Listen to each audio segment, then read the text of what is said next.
Hey everybody, I'm going to go live right now. Actually, I'm already live. If you're watching, you can hear me. Um, and we're going to start a new 3D print project today, so swipe up.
Hello everybody. Testing, testing, one, two, three. Thank you so much for being here. Thank you so much for waiting. Too early for yawning? It's perfect time for yawning. I had the problem this week where I just could not sleep for days on end. Just no sleep for me. I'm not in my best shape. Let's just say that today. But other than that, I'm here and excited to be streaming. How are you, Odon? Welcome, welcome. Same here. I've been awake too late this week as well. Yeah, I don't know what it was about the week. Something mysterious is out there, keeping us awake. Well, it might be a little early, but I am here with ZBrush 2022. As you can tell, I haven't been using it a lot. I have no quick saves, but we're gonna start something from scratch with a new version. Isn't that fun?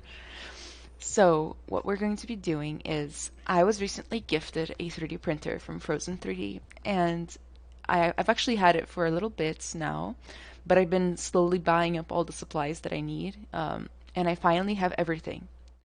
Today, actually, I have everything. Everything arrived. You know, air filters and other like safety materials that I needed. So I think it's time to make my first official like 3D printing project, and by that I mean a project that has 3D printing as the final goal. I looked around on my Pinterest and I found these photographs that I saved years ago that really inspire me. So let me show it to you guys. So it's basically like little tigers chilling in a pool of water. And some anatomy reference here. I think this is a lion, but it's good enough to get started. Um, and I just think it's so beautiful. And I thought this could be something really neat to get started with, like having just a tiger in water as my first 3D prints that I make myself. But of course, I obviously go for something a little harder than necessary, as usual. So the tiger will be lying down, which I think it will be very simple to print. And then maybe I could make like a reservoir for the water and then do like an actual resin pour, like with different kinds of resin, the ones that people use in like Instagram videos where they make those like pyramids. Have you guys seen those? So like actually resin pour around the 3D sculpt to create that water vibe. So this is what's inspiring me right now. But for today, I'm just gonna try to get the tiger like blocked in, maybe secondary shapes, maybe a Latin little anatomy. But this is also gonna be one of the first times I'm gonna be facing up a full body on the Pixologic channel. Normally I go for busts on this channel, but since this is a bigger project and I guess I'm just in that kind of mood, I'm going to um, do it. Heck, why not, right? So, a few fast announcements. Hi! Oh my god, I've been seeing you guys. So again, I am sleep deprived. I am just woo, So hey, Ashok, Siri Vasang, Princess Sweet, Princess Zoe. Hi! Somebody whose name is just eyelashes. Hello, thank you for the flower. Um, some announcements are really introduction first. So my name is Anna Carolina. I've been here on the Pixologic channel for like 4 years now, I think. Um, Streaming twice a month, and I stream Portuguese and English. I'm from Brazil. Today is our English day. Normally, I stream in Portuguese on the first Saturday of the month, and then in English on the third Saturday of the month. Um, I am a VR developer, technical artist, character artist. Yeah. Do a little bit of everything. I've participated in most of the pipeline when it comes to shipping games because my specialty is game arts and VR development. So all my renderings real time, things like that. Well, not all of it anymore. Now I do a little bit of Photoshop rendering too. I have my own mentorship and workshop for people who want to power up their careers in the game industry or people who want to practice more digital sculpting. I have a YouTube channel coming out. I wish I had links to go along with all of these announcements. I do, I guess. I have YouTube coming out, and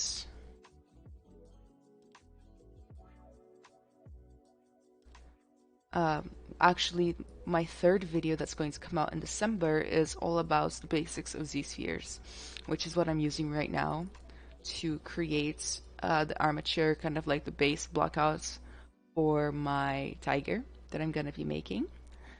Um, Here, some links.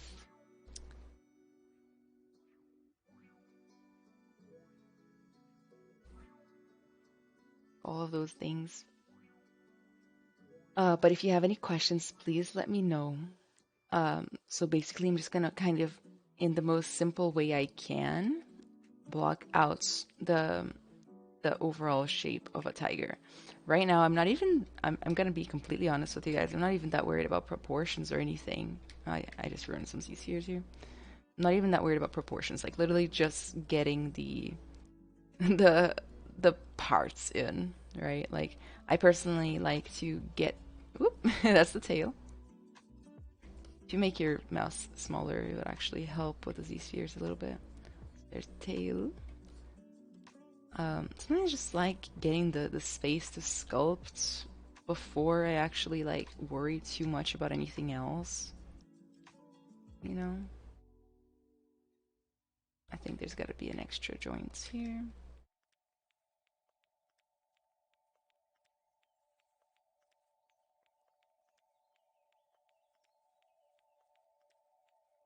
And 2021 has been a great year for self-discovery for me. Like I'm trying to close it out with a project that I've been meaning to do like since I was in college, you know.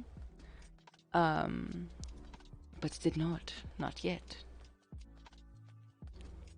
Rico, how are you? Fico feliz em assistir a tutorial do ZBrush da Lindana. Oh, thank you, Odon, for the recommendation.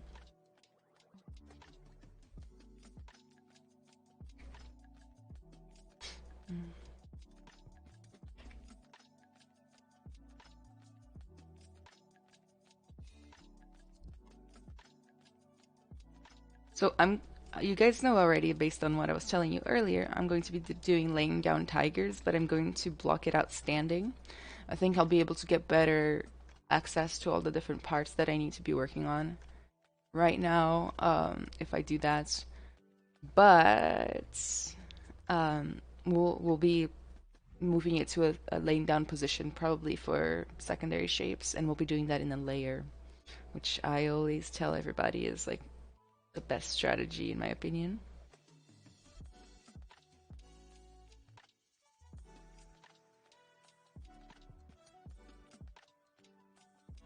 We actually did a lioness in my workshop on like month 3 that we had the workshop, so that was like June, I believe. June or July. And it was very similar to this process. Look at that fat little head. Let's tone that down. Oop. This year is really quick in making the base mesh. Absolutely. Absolutely it is. Drink from my energy drink. Like, that's already recognizable as a quadruped. And I've been streaming for 13 minutes, 5 of which were me talking about introducing myself.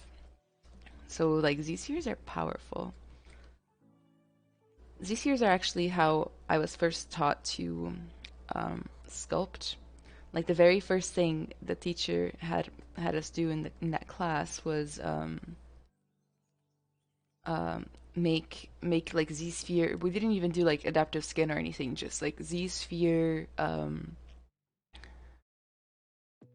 of like get as close as you can kind of thing. Get as close as you can to having a body or something just with Z-spheres. It's kind of neat. Maybe I'll add one of those exercises to my stuff. Oh yeah, I forgot to mention, I am also a college instructor, teaching in-game art and VR, the future generation. I'm very happy with it right now. Like, my students pulled off some wins recently, and like, it makes me very proud.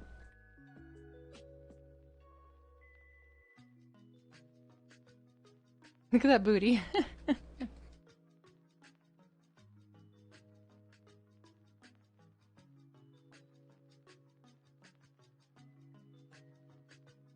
Hello from India. Hello. So great. Thank you, Pablo. Thank you, Inspiration Today, for promoting the like button. Which college do you teach? Ringling College of Art and Design. But you are the future generation. I mean, like, yes, also. Like, when we talk about generation, right? Like, there's like, how many generations are alive at any time? A lot right now. Right? Like, we got Alpha, Z, Millennials, X, Boomers. Who was before the Boomers? Silent generation? Is that? They're all alive, as far as I can tell.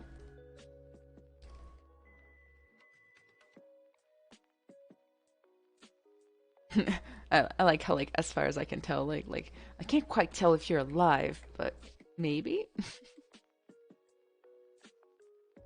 Oh, nice, Queen. Alright, time for me to kind of focus a little bit more on my proportions. I believe I made the torso too not long. But it's okay, we'll fix. There's no mistake we can't fix.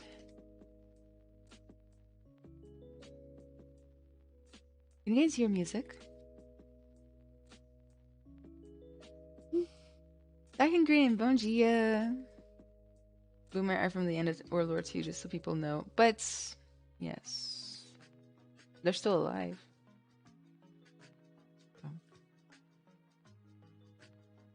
The cool thing about Z-spheres is that, like, actually it's not a cool thing, it's just something you have to embrace about them, is that, you know, normally the silhouette is going to really shine from one of the angles, and then from the other angles, maybe not quite as much, and that's just something to embrace, in my opinion. Alright. I'm not gonna Z-sphere the ears, I'm not gonna Z-sphere the open jaw. Some people Z-sphere the toes. I'm not going to do that. I'm going to keep this simple. So simple.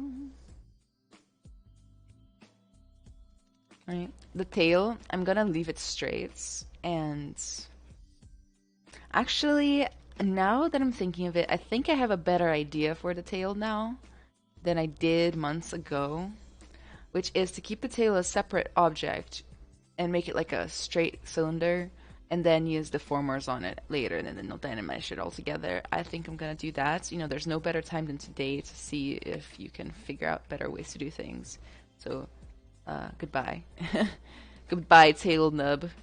We will miss you. What do you know about India? How long do you have? I know quite a bit about India, actually. It may not seem like it, but I am a huge nerd, and I am a very specific kind where I love to watch social and cultural documentaries. Like, I spent 2017 all the way to like 2019, and the only thing basically I watched was documentaries and TED Talks. The whole the whole 3 years.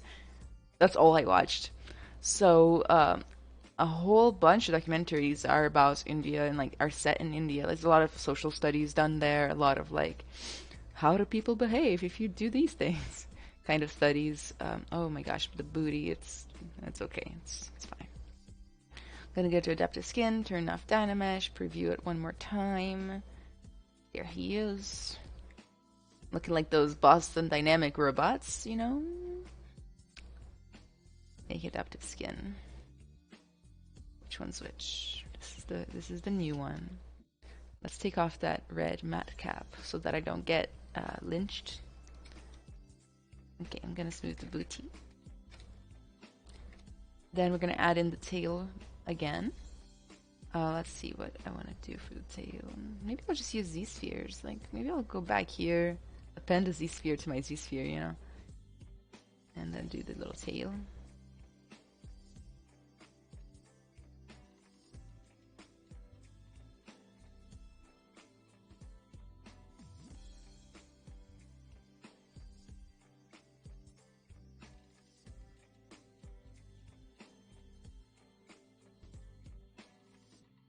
So it needs to go about here. I'm just doing my best for now.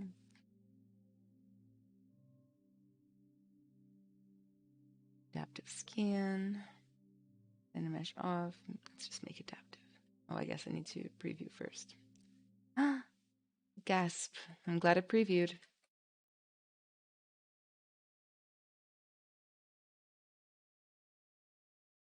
Okay, apparently just wanted another one. Make adaptive skin. Oops. There she is. Gonna go ahead and append. That little tail in.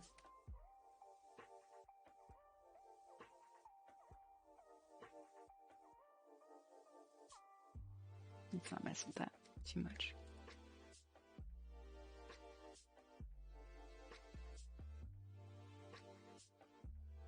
Você faz vídeo de ZBrush em português também, Vitor? Sim, eu faço live no primeiro sábado de todo mês em português aqui nesse canal.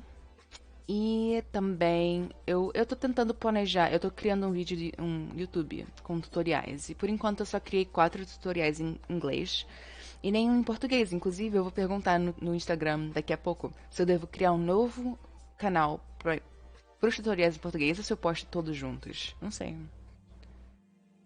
Where do you usually get your inspiration from? Saw many of your streams, but I never saw you using any references. Okay, so I do use reference. Yeah, don't get me wrong. I do. Like, I absolutely 100% use reference every time I do anything. Um, so if you've watched my design streams where I design characters, I still use reference, mostly thematical or anatomical. Today I'm just doing a tiger, so I just have anatomical reference. Like literally, I showed it at the beginning. You know, like I have a pure ref here. This is what I'm gonna go for. Um, and stuff. So like these are my 3 images for now. I'm probably gonna need more, right? I use reference. Um, as far as the bigger picture of where I get inspiration from, well, that varies. Like I'll see something that inspires me, you know, and I'll be inspired. But lately, you know, I haven't had the bandwidth to actually act on that inspiration, that kind of inspiration. But a better question would be maybe like what inspires me to keep moving? What inspires me to keep fighting the good fights? Which is more like, you know, I like to I learned this in college, I think, or maybe a little before, like that just visualize what I want for my life. And from there, um, use that as my inspiration. You know, um, always remember why you're doing this. Sometimes it gets hard, guys. Like, I gotta tell you, like, yeah, making art is fun, but like, not always, you know. Like, there's ups and downs, bad days, insecurities that come around. And that those are the days you need that power, that inspiration, that motivation even more than any other days, right? And then I just try to think back about the big picture. Um, big picture thinking, you know, like, why? Why do I even do this to myself, right? Oh, yes, it's because I want this life, this particular life that I'm imagining. And that tends to give me a little strength to keep going. You know, big picture thinking helps. I'm sure that's not what your question was, but it's so true. You know, I just gotta think like that, you know. Art is a really tough field to be in, unless like you're one of those artists like like I don't want to call a whole subgenre of artists trolls, but there are some troll artists out there that just like the goal of making art is to just make other artists angry.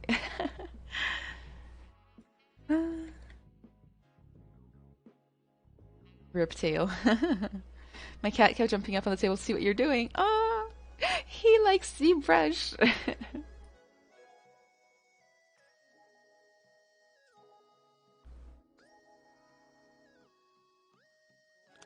As you can guess, my Portuguese has improved since our last conversation, and I now have a farm in Portugal. Well, things escalated quickly. What do you grow in your farm in Portugal? Posta junto mesmo. Posta só de português, please. Não, então, eu tava pensando em criar os mesmos vídeos que eu já criei em inglês, só que em português. Separadamente, sabe? Using reference is a big staple of her course, too. Although I need to hire you as my marketing team. No, I have hired my mentees in the past too.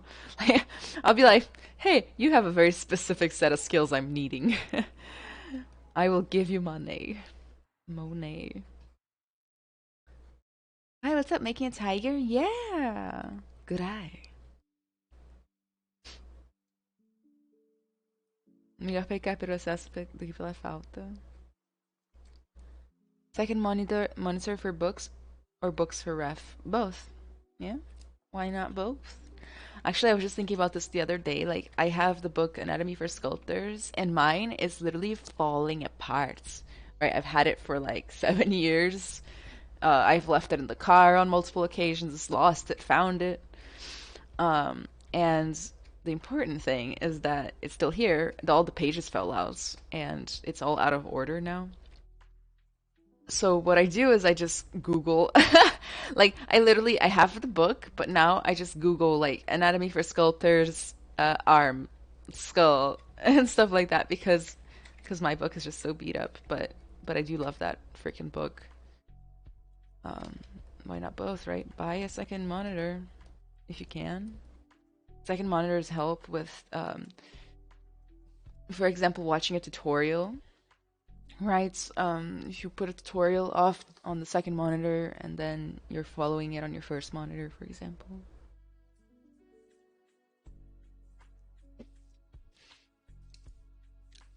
Hey, Katri. How are you doing? I'm doing good. How are you doing? Waka-san, worst part is that you always judge your art way harsher than you should. I know, I know. I judge my arts very harshly. I heard judge everything I do very harshly. Like, I would like to stop. Here's the thing, guys. Like, let me let you in on a secret. Life can be easier to live if we don't judge ourselves so harshly.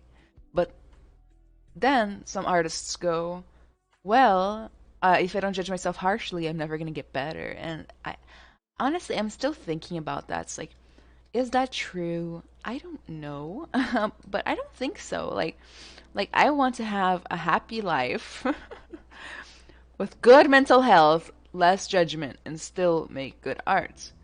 And I'm finding that as I take the steps towards achieving that, right? Because I am working on it. So I'm working on it very hard. I've actually made great progress in not judging myself anymore in 2021. I'm finding that my art's not getting worse because I don't hate it more. If anything, making art is more fun. I want to do it more often.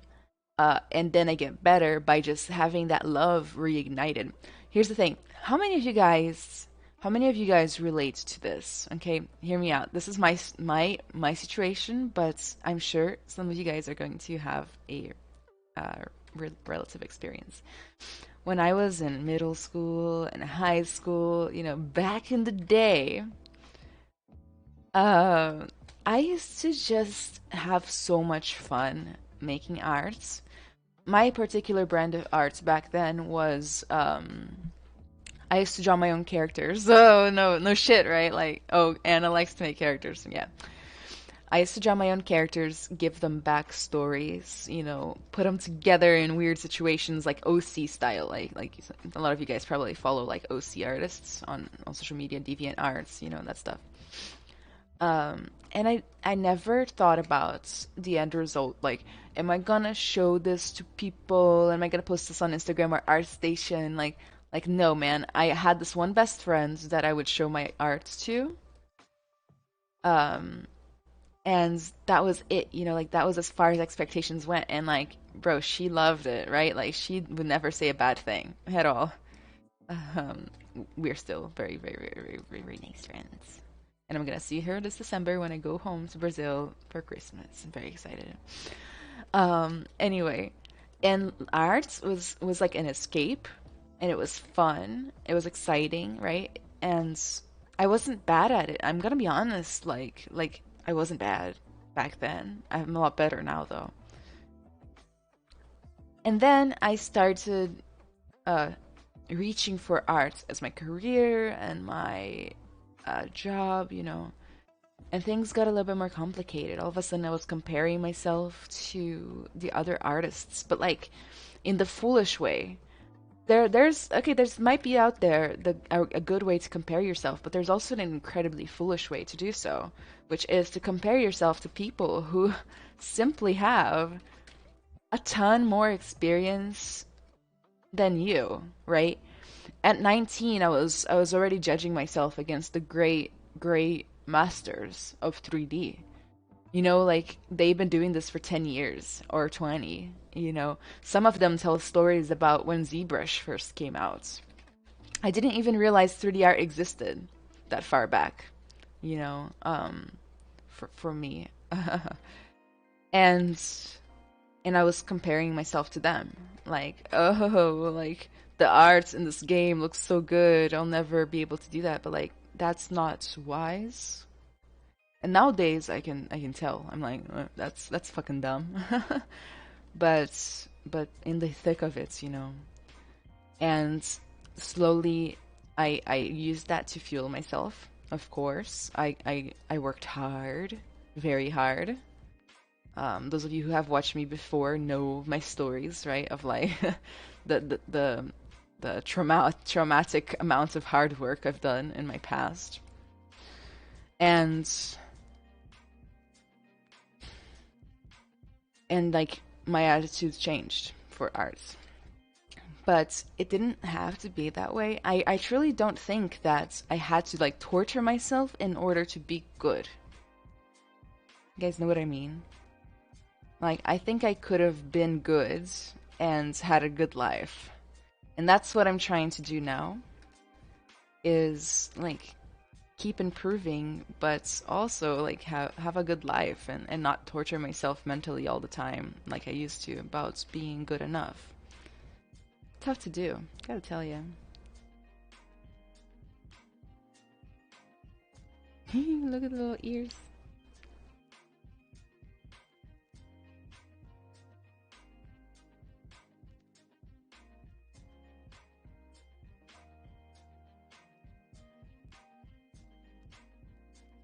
A lot of the progress I've made like has to do with, embracing the fact that like my journey is completely unique to me. Like, imagine, right? Like, I wasn't put on this earth to be comparing myself to the great masters, right? Like, perhaps it won't matter in a few years. Like, I don't know. At this point, I'm just rambling. Just, I feel like our purpose is bigger than that. It's bigger than just making the perfect sculpt that we can compare ourselves and be happy, with the results and maybe get praise from the right person. Okay, I have a philosophical. Okay, it's not philosophical. It's an opinion. I have an opinion question for you guys. Me and my friend. I have this friend who's a writer here in the United States. We have this argument all the time. Okay.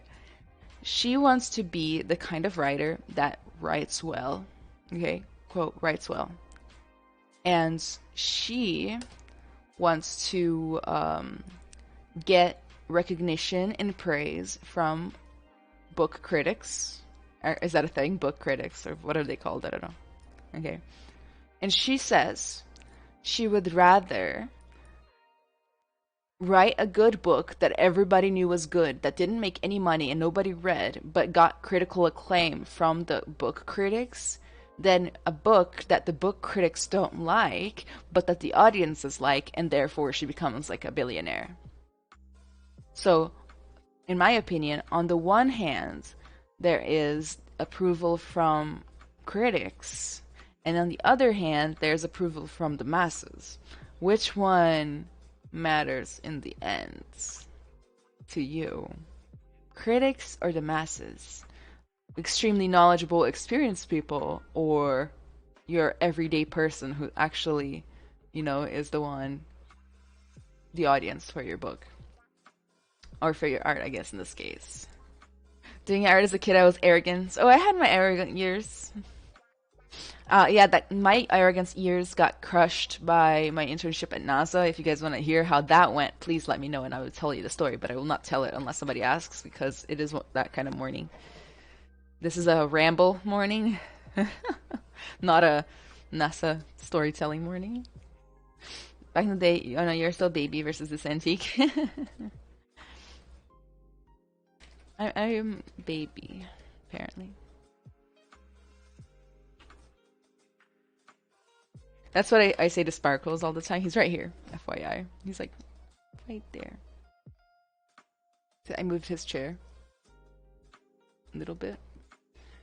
I go, "Are you a baby?" And he goes, "Yeah." He actually says, "Yeah." Okay, he doesn't say it, but like he says it in his cat way.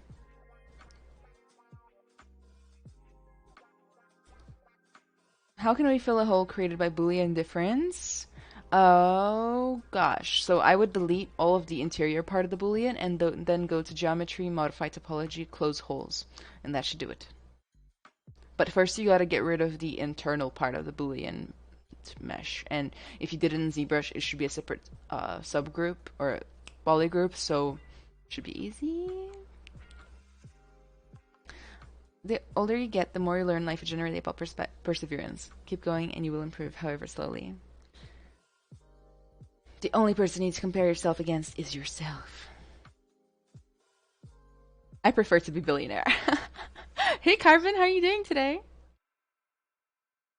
Carl Espzar. Hi! Thank you so much. I would go first for being a billionaire, and then I would focus on again on improving and writing or sculpting a masterpiece.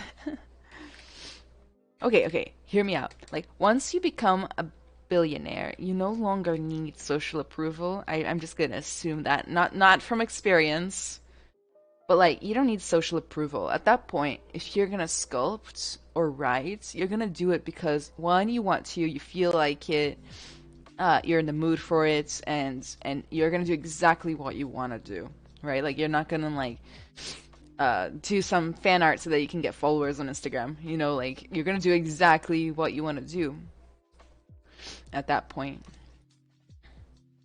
And that's my guess. That's what I would do if I was a billionaire. And I would do it from a very fancy penthouse in a different city every day. So, okay, not every day, but every few days, every month. 3D printing of empires. I'm adding controls right now. Nice. Getting praise from your literary peers would be a strong motivation as a writer. I know, but like how much of our motivation should we base on validation, right? Because like that's what we want. So we don't want praise, we want validation, right? And praise is validation.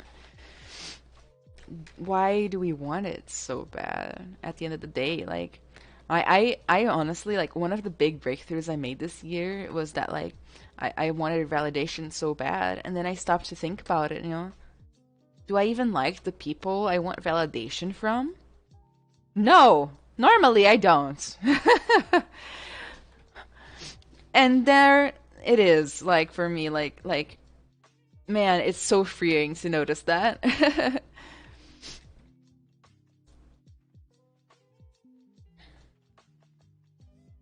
Totally, but having critics who really know the arts telling that your art is great would be the motivation. It would be feedback for us, I believe. Makes sense.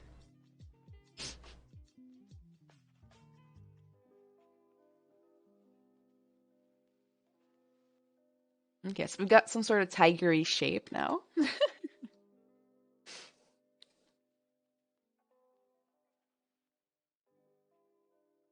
Check it from the top.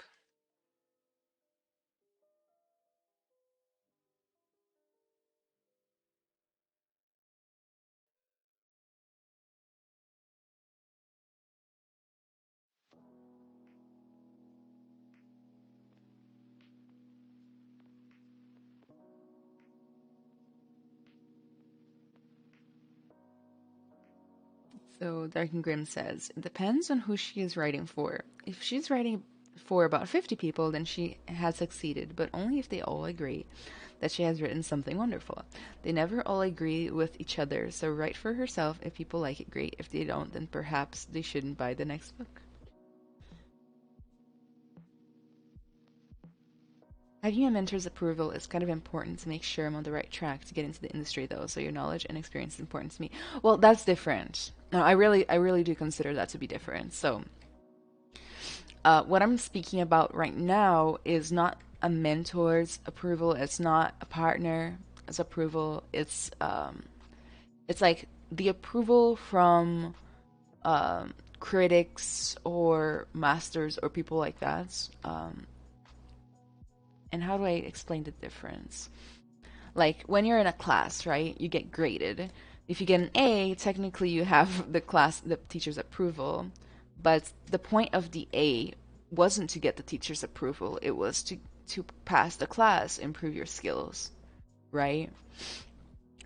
When you get my approval as your mentor, I don't believe, at least in my mind, it's not, the point isn't to please me or make me think highly of you or get my approval. It's to improve your skills, and I'm the one helping you improve your skills. Therefore, my approval means your skills are improving, right?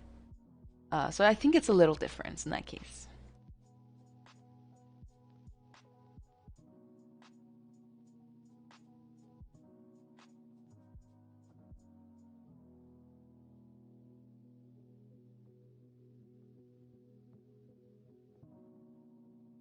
Sorry for my sniffling. Like, just difficult week.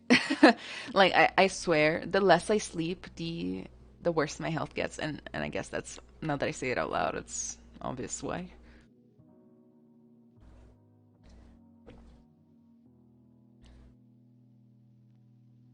Ultimately, if you're not doing something to improve yourself or challenge yourself, then the validation would only be fleeting anyway.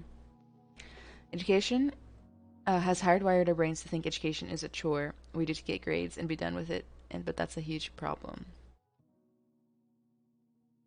Exactly, Anna. You've got it. I'm doing it to improve my skills. Fuck yeah. Voxel Stag. Hey. Hello, Manuel. Hi. How are you? Let's start adding a little bit of something something because we've been staring at these polygons for too long. Should put that on the shirt, right? Been staring at these polygons for too long. My kids at school would buy that shirt, probably.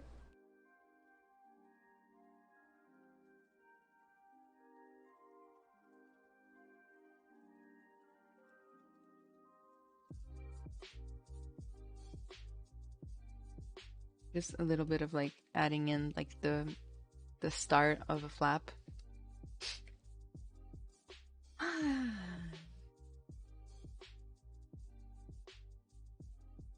Gotta tell you, like, with my arts journey, I became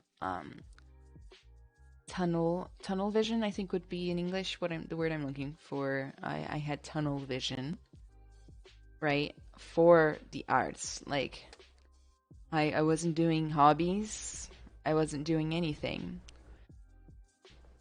2021 has taught me that there's actually like a bazillion ways to improve yourself that have nothing to do with capitalism, your job, your skills, arts, making money, careers. Like, fucking mind blowing for me. you know, because literally tunnel vision since I was like 18 years old, you know. Um, and now I realize, like, you know, let's say you did write that billion-dollar book, um, and you no longer feel the need to please anybody, not even the critics, so to speak. At that point, your money makes money, right? Like, you don't need to please anybody really. Like, you can go like go live in an island in Scotland and never come out again, like as far as we know, right? Um, but there's other things you do to improve yourself. You can like become well read. You can read books, and that's it. You can travel. You can go on a spiritual journey, make new friends.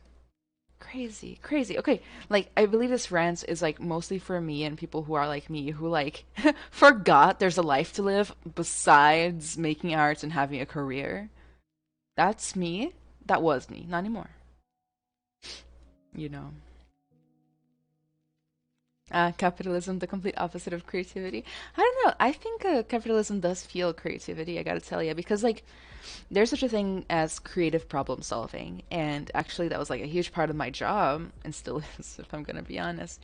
You know, creative problem solving. Capitalism creates a fertile ground for people to see a problem and create a solution.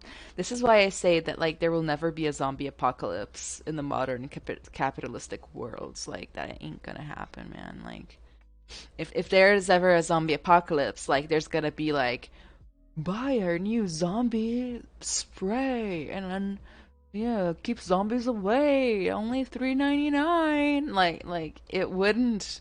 It wouldn't be like, oh, we're all feral now. Like it would be like zombie fences, zombie water, zombie spray, zombie everything. You know, like a whole new markets of income would open the moment the zombies came around. You know. Um, so there is something to be said about capitalism and creativity. But there definitely like tends to be creativity with a purpose and a goal, which perhaps could stifle the more crazy kinds of creativity. I don't know.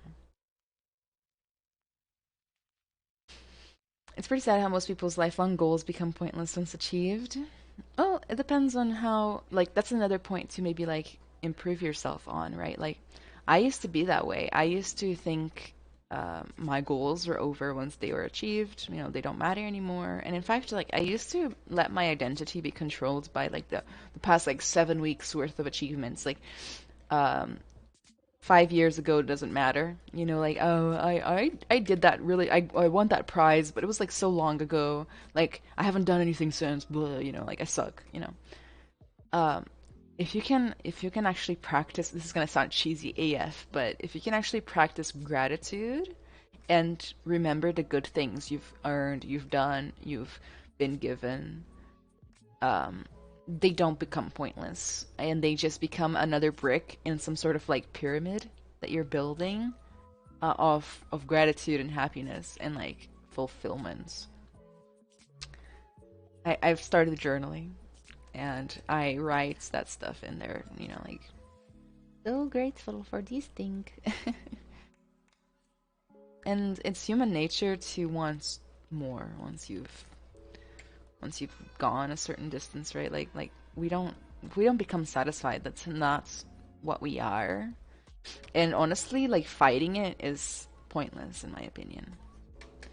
Like even the least capitalistic people out there still have something they strive for, and once they hit it, they'll keep striving for more, right?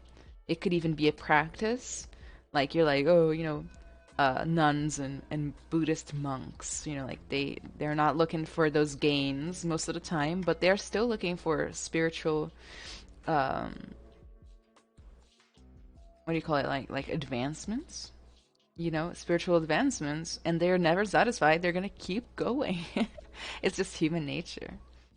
So just make sure to celebrate your wins though. Like please do. And you know what? There are going to be people in life that are going to be like, "Oh my God, that person is so conceited.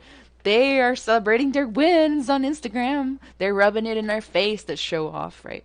And you know, just you don't need to be friends with that kind of people. Live your best life. Who cares, right? Who cares? Enjoy. Enjoy the shit you create. Enjoy the shit you earn. I'm in Brazil and I really want to work in Canada or US, and every artist I follow says the degree is not important.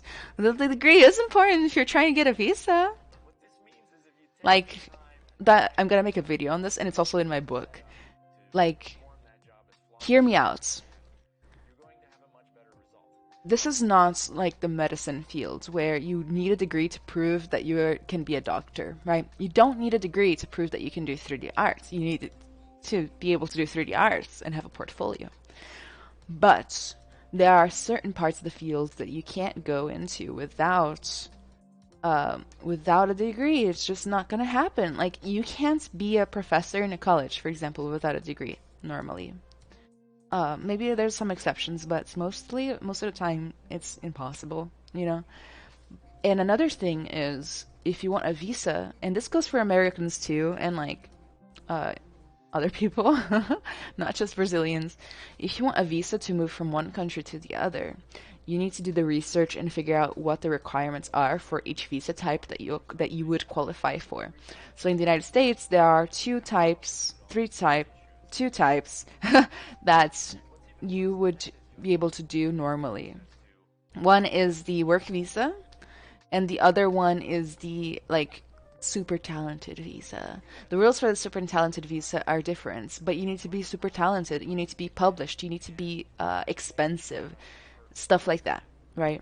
I believe there's one Santa Monica Brazilian guy who got that visa, but he's not even living here anymore. I think that's over. You know, like it expired. Maybe. I don't know. I would guess so. Um, if you want a work visa, you're almost guaranteed to need a degree, right? Actually, I think Spicer's in here. Is Spicer in here? Hey, Spicer. Hi. Hi, buddy. How are you doing? So, fun fact, I needed a college degree to get my visa to come to the United States. And not just that, I needed industry professionals to write letters to the USA governments saying that my degree was valid for the career I was applying for. So whenever my work visa was being applied for by my company, people had to write letters saying like, hey, a game art degree makes sense for a VR developer to have. And Spicer was one of those people. Yay! Thank you, Spicer. Still appreciate it. But yeah, it's important. That's enough. Like, I feel like I've gotten the point across, right? You don't need a college degree to be a 3D artist, but it sure goes a long way to get you a visa to other countries. How to practice anatomy sculpting. So I like to practice anatomy sculpting by actually I've done a lot of anatomy drawing practice in the past, which helps. I like to use the book called Anatomy for Sculptors, and online scans, and photographs. And in the past I have taken my own photographs. I paid this guy one time $50 to come to my house and pose just in his underwear, and I was like taking photos of him, and I used my father's professional camera, and I forgot to delete the pictures out of the camera after, and when I gave it back to my dad, I still remember that story. It was so funny to me. Like, it was so funny. But anyway, it was funny. It was a funny day. And he was like, "What the fuck is this?" And I'm like, "Don't worry about it. It's just art stuff." So like you gotta use good reference is my point, and then you gotta practice a lot. Really break down the shapes. You don't need to, like, in my opinion, like it's really useful to memorize the muscles, the muscle names, their insertions, but also really practice your observational skills, which is to be able to see something and recreate it, you know?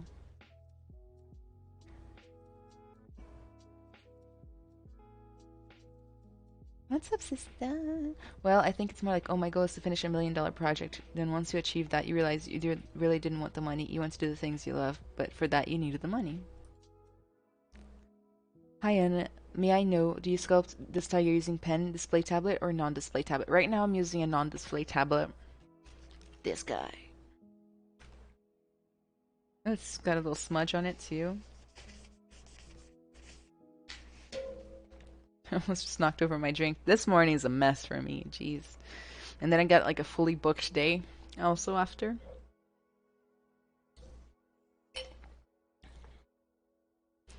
Oh, Korea Lab! You just stumbled across the stream, and this is exactly what I need to hear. Yay! That makes me happy. Makes it all worth it, man.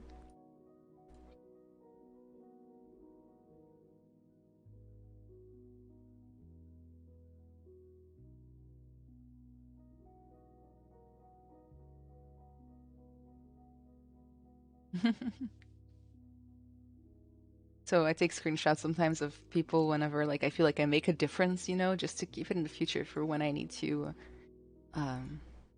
recalibrate. You're welcome, Rafael. That must have been awkward. Sister Revolution, I don't speak Spanish.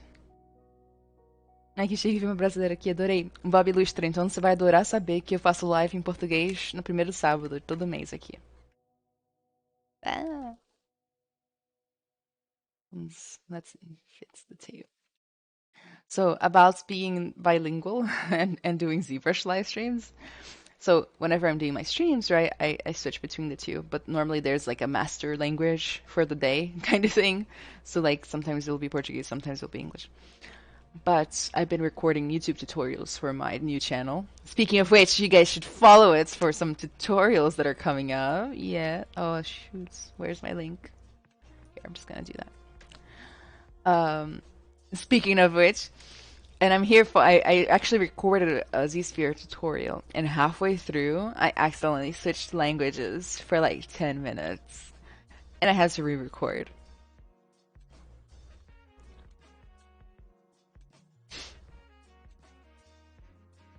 Não ter o curso superior não faz diferença para trabalhar fora, mas se quiser morar fora do Brasil, ter curso superior facilita. What's your tablet's position, by the way? Is it right in front of you? I try to keep mine a bit to the side with the keyboard in front, but that's not super comfortable. No, I just keep my tablet in front and then the keyboard behind it. Fabulous, obrigada. Vou acompanhar sempre a partir de agora. É bem legal trabalhar aqui ouvindo você falar. So I put my link in chats for you guys. FYI, I'm starting a new YouTube channel. My first tutorial is already made and it's going to drop on the 4th of December. And then I have already 4 more ready to go. But I'm going to do ZBrush tutorials, which include like super tips or basics, things like that, like a little bit of everything. I'm also going to be doing like Q&As and advice. I'm going to be doing kind of like talk type of videos too. So I have a few planned for the end of the year. Well, not the end of the year, maybe like the beginning of next year. You know, on like job scams, whether or not you need to know how to draw to be a sculptor. In the future, I'm going to do like, do you need college to be in the industry? Things like that. Any X-Gen stuff? I answered your question on Patreon, but nobody ever checks Patreon. Like it's I'm going to switch out of Patreon soon.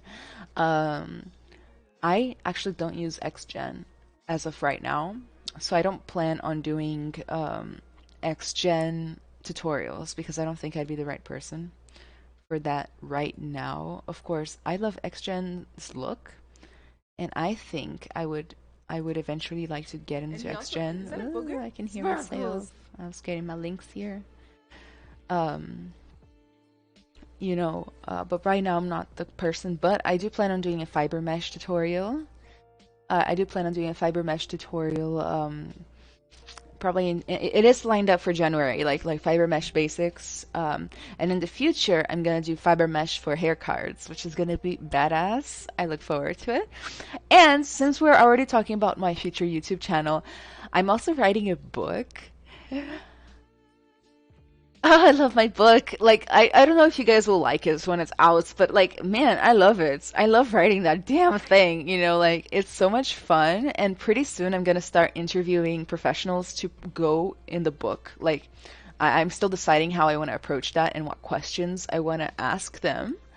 But you guys, I think it's gonna be fantastic. Okay, this is what I mean by celebrating your shit. I'm like, this book I haven't even finished writing. It's so good. You know, okay, hear me out. Oh my god, my camera position, everything's so bad today. So it's a book. It started out as a book about how to get into the game industry as a 3D artist, right? And ever since then, it has evolved little by little into not just how to get in, but also how to thrive, because I think that's missing. And it's so just so you know, I think in a very particular way, and I didn't used to think it was particular until I started teaching and mentoring, and I realized that nobody thinks the way I think. Okay, not most people anyway. So it's basically going to be like, I'm mixing my character arts and technical arts knowledge, because in tech arts, you have to be efficient. Part of your job is to make the team be well-oiled, efficient, fast, right? But it's not by making them work harder, by making them work smarter. And you're in charge of the smarter parts of that workflow, right? And that's just one tiny aspect of what a tech artist does. But I applied that to everything in my book. How to do this in an effective way, how to apply the scientific method, how to actually do research, how to think strategically. And that brings up the next part of like the way I think. And I think I have a lot to owe. I owe this to my mother. But my mom raised us on like little stories. My mom is an executive, and she raised us on little stories of like, um, no, okay, this is funny, but like, instead of telling us stories about like John and the Beanstalk, that was my dad. Jack and the Beanstalk. Whoever climbed the beanstalk in English, you know. She would tell us stories about like how to be a good manager at work, what managers look for in promoting people. Like for a long time, I used to tell the story on my stream about the pineapple, and the pineapple is the most iconic one, and like that's why my stream emotes on my Twitch channel are pineapples because of that story. But it's a story about like why one person would be promoted over the other, and this is the shit I grew up with. So anyway, I feel like I've gone on a huge tangent. I'm having a difficult day. Everything is fine. Everything's gonna be fine. Um, I'm gonna take that knowledge and that kind of thinking, mixing it with my efficient um, kind of points of life, and bringing that together to create uh, to create um, a very strategic way to approach building your career in whatever industry you're looking for as a professional artist, right? Whether you want to be a 3D artist, concept artist, you're already in the industry or you're starting. These things that I'm writing about are going to be like universally valuable, right? Good strategies to elevate yourself, elevate your value, elevate your reputation, even elevate your skills and your portfolio on a more practical way. Um, so that's what I'm doing. So normally, what I do is on Thursdays and or on Tuesdays and Fridays, I teach these two classes back to back, but I have an hour lunch in between. So instead of going out and like grabbing lunch or whatever or hanging out, I stay in my classroom and I pull up the book and I write in it. And like it's like one of my favorite parts of that day is when I get to write in that book. Um, right now I'm doing some extra research and stuff for the book too. It's nice. Pão de queijo, sim. You do not need to draw to be a ZBrush sculptor. Know that from personal experience. It does help, but it's not needed. You'll have to wait and see what my conclusion is on my YouTube video. Please do read topology. One day I will do your topology. In fact, I already did a little bit on a YouTube video that's coming out with NVIDIA soon. Tell me more about the pineapple. Okay. Okay, so the pineapple. Lately I've kind of like stopped subscribing so much to like capitalistic ways of thinking and like subjugating myself to things like that. But here's how the pineapple story goes. There is this small company, and the boss hires a new guy. Let's call him John. And there's a guy who's been working there for 10 years. His name is Matthew. Okay, John and Matthew. John is the new guy. Matthew is the guy who's been there for 10 years.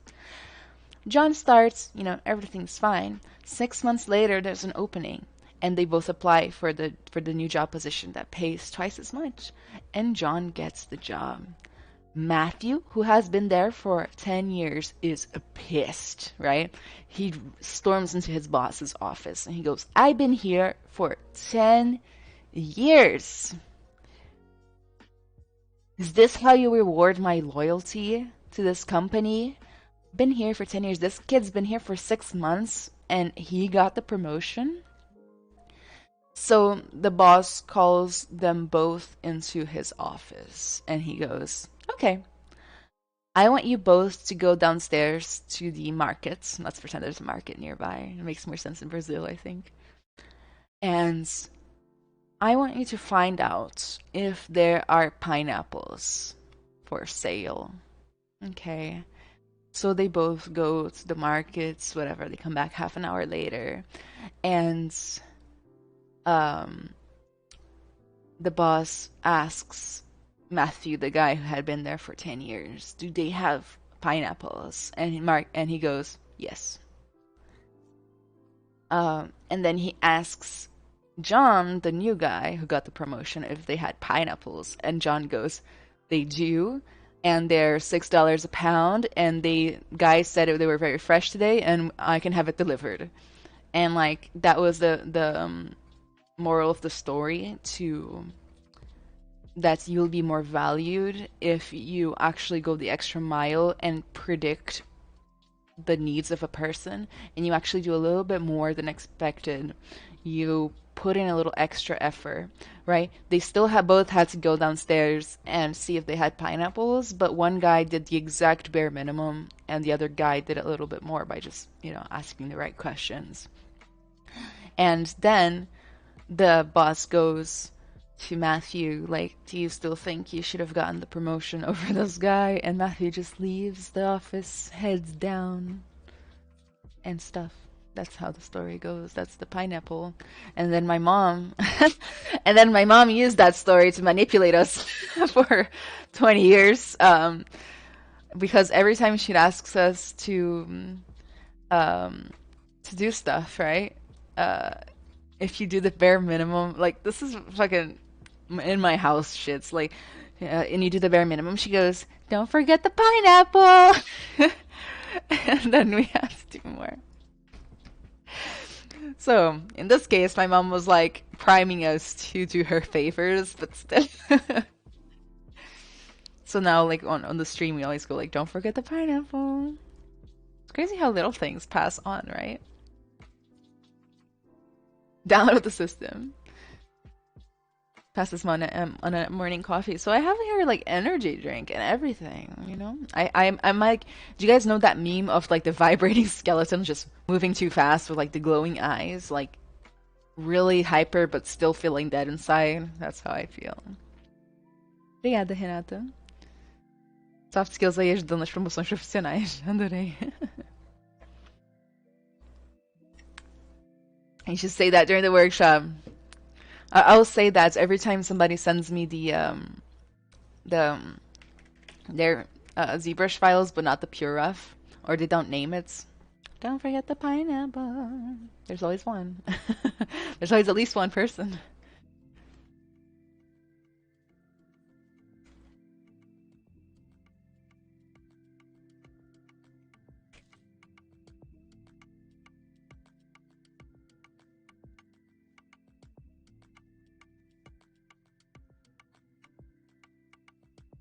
Did any of you show up and hand your mom a pineapple? No, but I should next time. I need to sculpt that skeleton chair someday.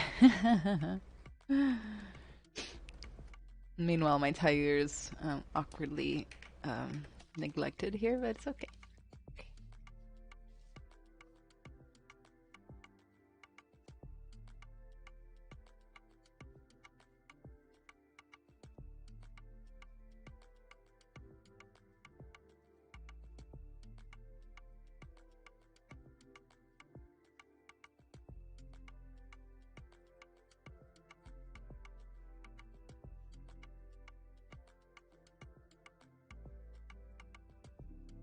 Gotta widen out the space here. Gotta find better reference.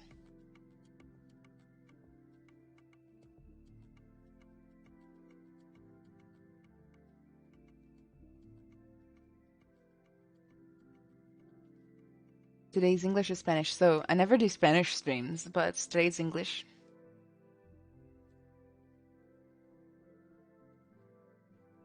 That story also kind of shows off a failure of management. Improper communication from management leads to a missed opportunity and lackluster production. That's something I picked up managing a team. So explain, like what do you mean by missed opportunity and lackluster production? Should he have like done a party for promoting the guy?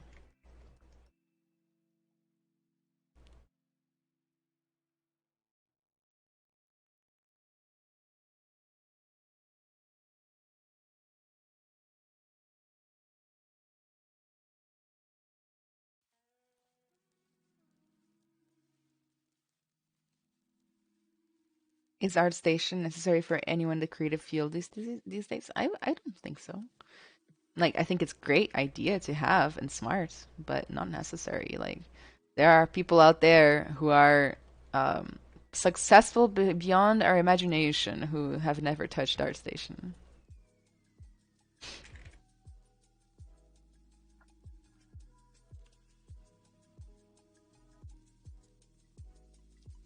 If you ask for the bare minimum as a manager, you shouldn't expect much better than that.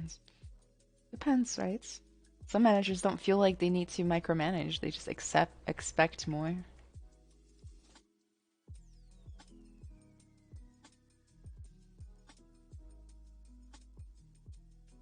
In my classes at school, and in all of the classes in my major at school, the one that I teach at, if you do everything the teacher asks you to do, guess the grade you get. Somebody try. If you give people a chance to do the bare minimum by asking for exactly the bare minimum, thank you, Pajarang. An individual level, the loyal guy by rights should have more experience realistically, unless he hasn't done anything to keep up to date with the new standards. Oh my gosh, so like how long you've been working somewhere means absolutely nothing to me. Like you know how many people I've seen around, like that have worked like for a long time and they just give up or get tired or stop caring at some point. Like it happens, man. Like it happens. That doesn't make them better for leadership, that's for sure. It happens in every company, I think.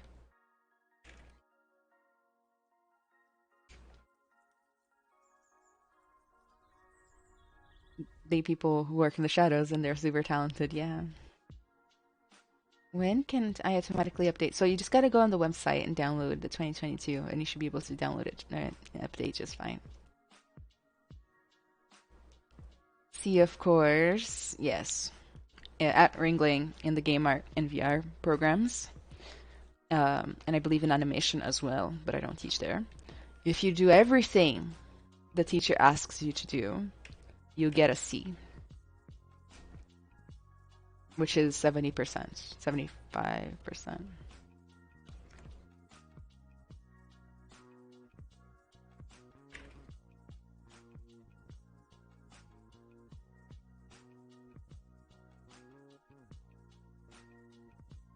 Venom, thank you.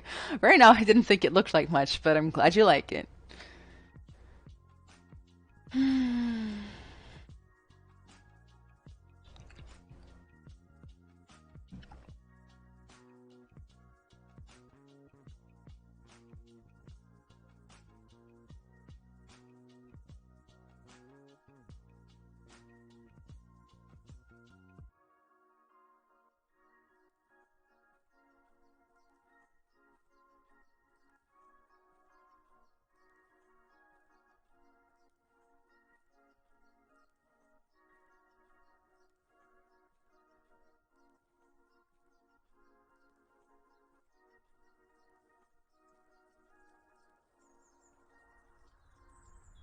Pretend I never asked. What?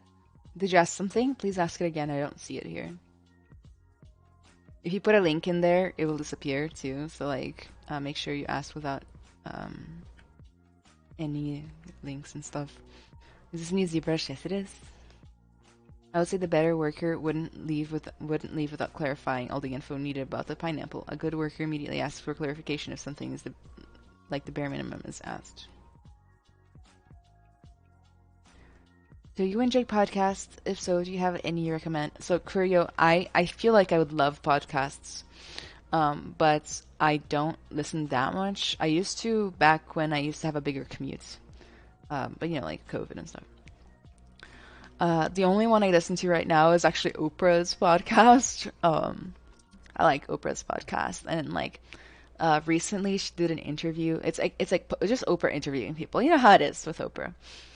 She did an interview with Paulo Coelho, and coincidentally, I had just finished reading The Alchemist for the third time, and I didn't get it until the third time. During the third time, I was like crying my eyes off reading that freaking book. It's not particularly well written, But man, I think that's what sparked that earlier uh, arguments that I was telling you guys about, like the billionaire versus critics arguments that we had. You know, and then she interviewed him, and man, like that show was great. Do you guys know that guy and his books? Paulo Coelho, Brazilian author, the most popular and famous Brazilian author of all time, ever. Hey Anna, lately I noticed that there are a lot of Brazilian 3D sculptors. Is there a reason, or is it just coincidence? They are everywhere in the game industry. Venner, so I have looked into this before. I've actually asked. I've asked some of the sculptors you must be referring to too, like the famous ones, you know, the most famous ones. I've asked them like, what is it about us Brazilians? Like, why are we everywhere? Like, um, and I've gotten multiple answers. One answer is that we had a good role model, or two, you know, like Chris Costa and like the super experienced guys. They were good role models for Brazilians. But there was one answer from André Castro that was amazing, and he said that um, being a 3D artist in Brazil is so hard, so expensive, so prohibitive that if you're going to even make it anywhere, you have to be freaking great. And that's why they make it so far, is because they have to come from such complete adversity. But if you can push past that, you can do anything. You can go work anywhere. You can be art director anywhere. If you can make it through that part, you know, of like to have an idea, right? Like a lot of you guys are from all over the world, so most of you don't have to imagine. But you know, for example, in the United States, you can have anything, you can buy anything. Normally, it's at a fair price or cheap, and you can have it delivered. Um, you know, and in Brazil, things are so expensive, so hard to get sometimes comparatively. You know, like graphics card, like just the price is just so much worse there. Getting a tablet, so much worse. Um, you know, being able to afford the software, like most of the software is priced in dollars, right? So the price in reais, which is our currency, is just crazy, right? Which is why, like, whenever in the future, I'll be making like, when I make courses, I plan on making them in English and Portuguese. And you already know, like, the Portuguese courses are gonna be like 1/5 of the price. Um, just so you know, I can make sure that the Brazilians who want it can get it. If they can't afford the dollar price, you know. Not assuming everybody can, you know, but it's just how it is. Especially lately. So if you can make it through all of that, you can make it anywhere.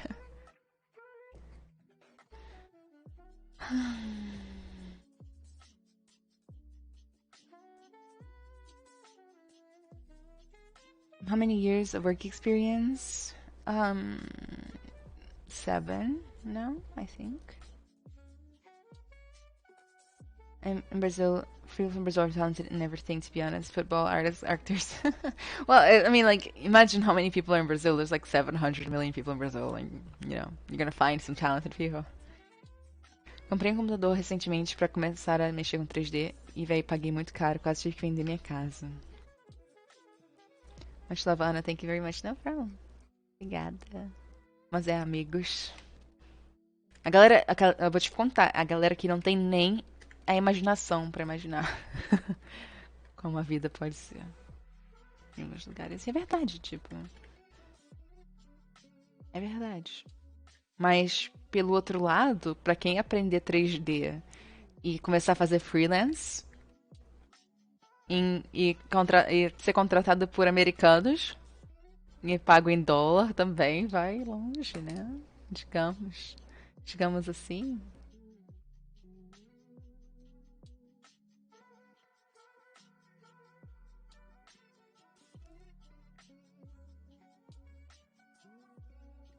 I'm gonna put my links in again. Make sure to follow me on social media and YouTube. I'm gonna start making free YouTube. Well, I already did. Posting. I'm gonna start posting my free YouTube tutorials and content and things in December.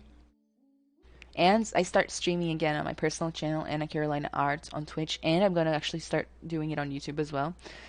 In January. January 8th, I believe, will be my first stream back. I took a break. I feel good. I want to start again.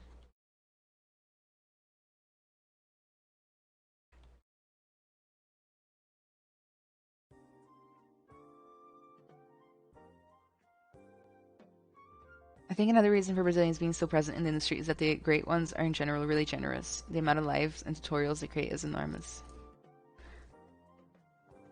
O meu sonho é, e no que eu tô pensando mesmo, nos freelas. When will your book arrive? So, Rafael, my book is not done yet. I'm hoping for next year. And I actually had I had a weird night one day, like 2, 3 weeks ago, and I emailed some Brazilian conventions for 3D arts, and I asked them to let me be a speaker and talk about the stuff in my book there. And it could happen. So maybe next year I'll be traveling Brazil and talking about it. This week was weird for me because I'm like talking to like 14 different people about partnerships, conventions, and things, and like nobody got back to me this week. Like everybody was really excited up till last Friday, and then this week like nobody talked to me except for like one or two. Tapia também, Rafael. So we'll see. Galera, torçam aí pra rolar. Todo mundo rezando pra rolar, porque aí vai ser muito legal.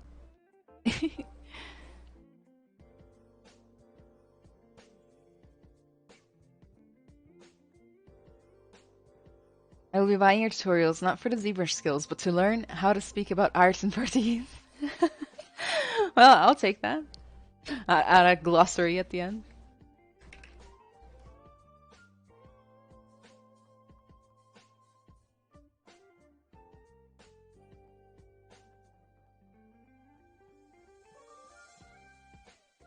Let me find some better tiger ref real fast. Tiger.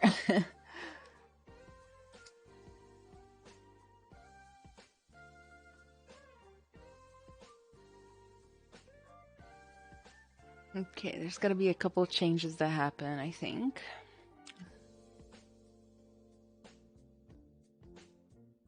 Oh, look at this baby. It looks like sparkles. Every big cat looks like spiders, like sparkles to me. So I'm looking for the more short-haired tiger. Indian tiger, maybe?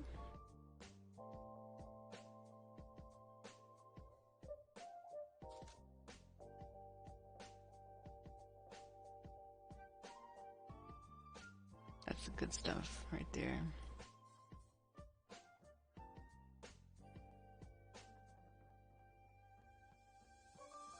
Look at those muscles. Oh my god! If it was high definition, I'd have this as my background for a while.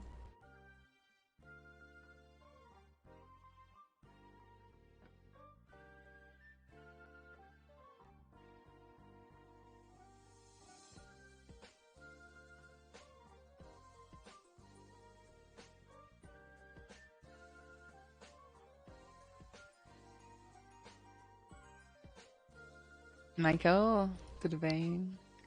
As you follow a set workflow, do you ever feel lost? Oh.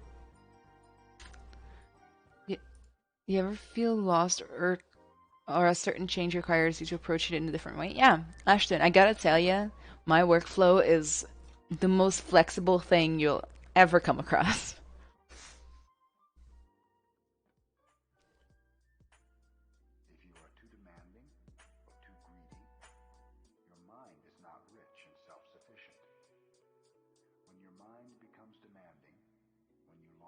Look at that guy go.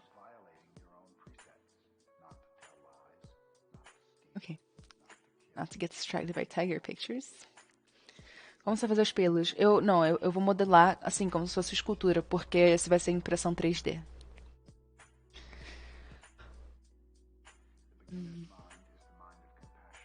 I've done a liger before. I love ligers, but no, I've never done one. Maybe. I honestly, at this point, I don't remember anymore. I've done so many random things.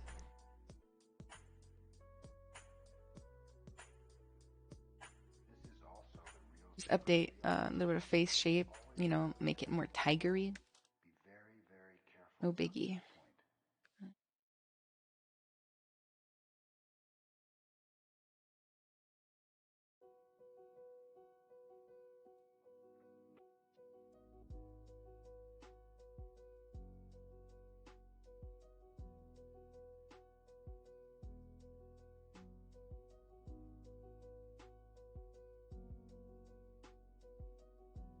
Ears need to be smaller.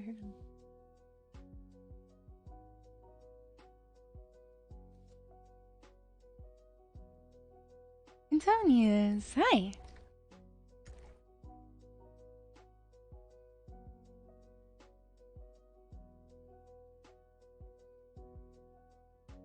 I'm doing good, how are you?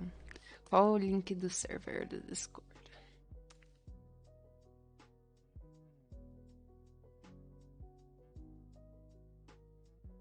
Calma aí.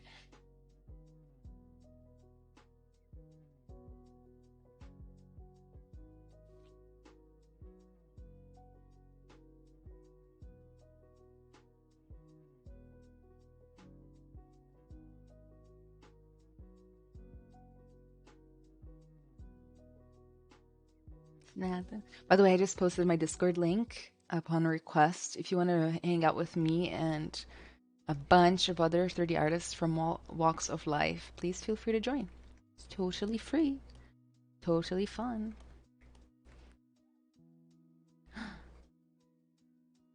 Thought my brush was gone forever.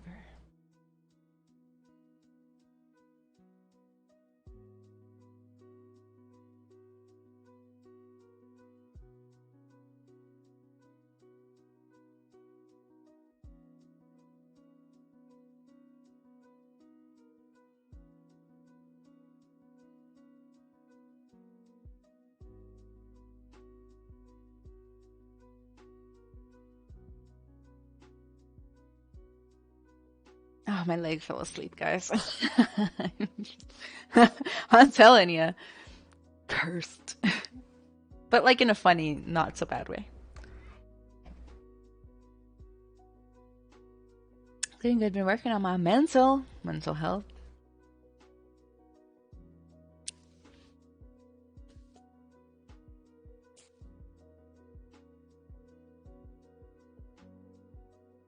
Sorry guys, I'm just gonna wait for my leg to come back.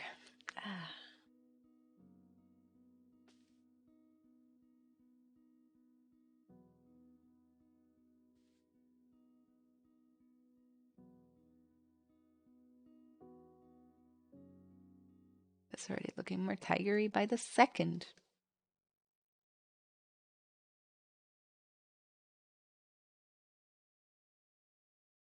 Barker, tudo bem? Boa tarde. I'm still sculpting as long as I can. You're making a tiger too? Hi, Ashley. How are you? How's life?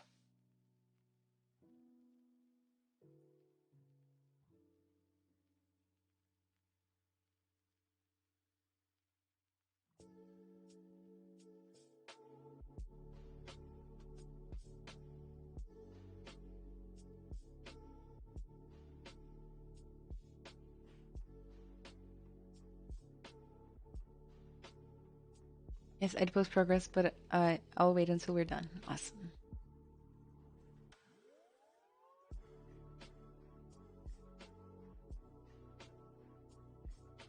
Oh, thank you, Ashley.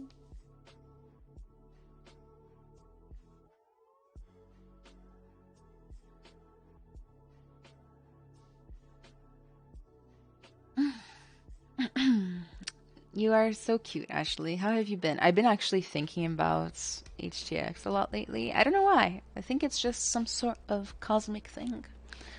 And remembering the days. Hope you've been well. Um, Anna, what are your thoughts about social media for artists? Do you think Instagram is important for us aspiring artists? Rafael, oh my God. There's an entire massive chapter on this in my book that's already 90% written. Well, not the book, the chapter. The chapter is 90% written. Yes, social media is important for artists, in my opinion. Um, Specifically, like artists that are trying to corner their opportunities from every angle, which I think is important. Okay, so via social media, you don't have to be social media famous. You don't have to you don't have to have a million followers. Actually, you don't need almost any, but your work needs to be out there because, even if you're the best artist in the world, if you're not established yet and nobody can see your work because it's like at home or something, um, how are you going to get clients? How are you going to get job offers, right? I actually have this story in the book where I'm actually going to tell you the story of how I got hired at my old company. And Ashley's here from my old company as well. It's been busy, but I miss you like crazy. I know, I know. Who's going to set up your NPCs? Just kidding. Um, which was when I graduated, I posted some images on Facebook and like LinkedIn and stuff. Like I had a couple of Facebook friends, 300 followers on Instagram that were all from high school, that kind of thing.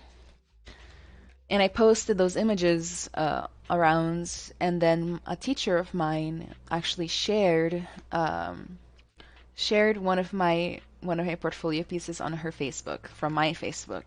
It got maybe like I'm gonna say it got like 13 likes, right? 13 likes, but one of those was the right person at the right time, and you never know who the right person at the right time is, right? So this guy reaches out to me. He adds me on Facebook, and he sends me a message along with his ad, and he goes like, "Hey, I saw your art on so and so's page, and I wanted to see if you want to interview for this company that I work at, that I'm helping found." Um, and the rest is history, I added him back. I said sure. I had interviews. I went and I worked there for quite a bit of time. That place was a place where I established myself. Um, like I think back to that place as I went in as like a poor little college kid, and it came out like the person I am now. Like it was like a big, it was the place where I lived, like during that escalation of my career and myself. And that thing had 13 likes, but man, it got right in front. It got right in front of the right person. Since then things have escalated, but also because I don't just post. I'm creating content. I'm live streaming. I'm helping. Doing this stuff, and um, things took off for me in a way that I would never have expected. Like now I make money from this. I have my idols like following me and messaging me and stuff, but that wasn't the goal, and it still isn't, if I'm gonna be honest. Like the goal was oh my god, this tiger is getting so neglected today. So I'm just gonna flow with it. The goal, one of the goals when I actually started investing in social media, watching tutorials on how to do it, start streaming and stuff like that, was that I was really afraid of being unemployed. And not to mention, I was on a work visa, so the moment like, let's say the company went down or I got fired or something, like, I would be deported, and I didn't want to be deported. And I wanted my next job search, I remember saying that, like, I wanted my next job search to be easy. Like, My goal wasn't to get a job. My well, it was to get a job, but like it wasn't just to get a job. My goal was to have an easy time doing it, like no stress, right? No stress at all. That was the goal, you know.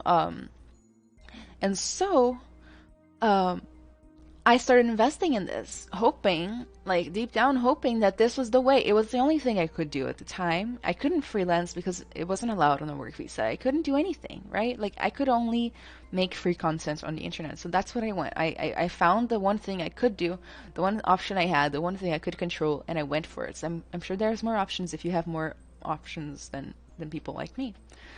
Um, but it took off, and I got my wish, right? Like people reach out to me for jobs constantly. And I hope it stays, and I hope I'm not getting the evil eye right now, but like it's an investment that paid off. It's almost like doing a job search years ahead of time, so that when the time does come, you're already set, you know. It's the way I like doing it. Um, I like just upkeeping that. And there are people out there that work for a company and then they don't even upgrade their resume until they get laid off or they quit. And then they start a job search from beginning, and I like to just be active with it to a degree. And I think that's what social media can do if you use it wisely. And it can have the opposite effect. I'm gonna be completely honest with you guys. Go on there, say dumb stuff. Opposite effect. Make yourself unhireable. So you actually gotta know what you're doing and use common sense, right? Um, but it can be a big deal. And for those of you who, for example, want to do freelance, I would say that that's even more important to have a presence, even more important, right? Until you establish yourself. Let's say you're brand new at freelance. There are going to be some freelance artists out there that don't need to do marketing because word of mouth gets around, right? Like somebody from Hasbro talks to somebody from Naughty Dog, talks to somebody from like whatever, and they don't need to worry anymore. They just get reached out to. But there are a lot of us, or people, freelancers, that need to be putting their work out there to attract commissions, attract contracts, which is how it is. I would actually say that it all comes back to your reputation. You gotta have a really freaking good reputation. And honestly, I would never have gotten that first job if I didn't have a good reputation coming out of college. Like, if that teacher, if I had cussed out that, so in college, this was a very particular teacher, and I actually miss her, and I might message her. But like, some people in college cussed out that teacher right in front of the class. Like some kids like told her to like go fuck herself right in front of us. I obviously didn't. I tried to work hard, I tried to be responsible, get my homework done, and like always be pushing. And at the end of the day, like she chose to share my work, right? She wouldn't have shared that other kid's work who told her to go fuck herself, right? Like um, she shared my work and it got in front of her contacts that got me started in my career, right? Um, so your reputation is what matters, and social media is just a way to increase the reach of your reputation, right? Establish yourself in front of more people. And again, it can go twice. It can go wrong if you do wrong things. Like if you're gonna put yourself out there, you probably don't want to be political. You probably don't want to be problematic. You probably don't want to be like homophobic or whatever, you know?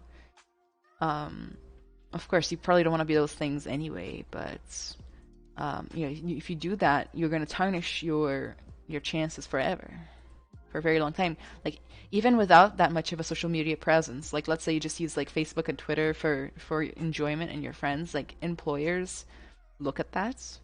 Like you'd be crazy to think that HR isn't looking. Let me turn this thing off. HR isn't looking at your social media posts and your history, right?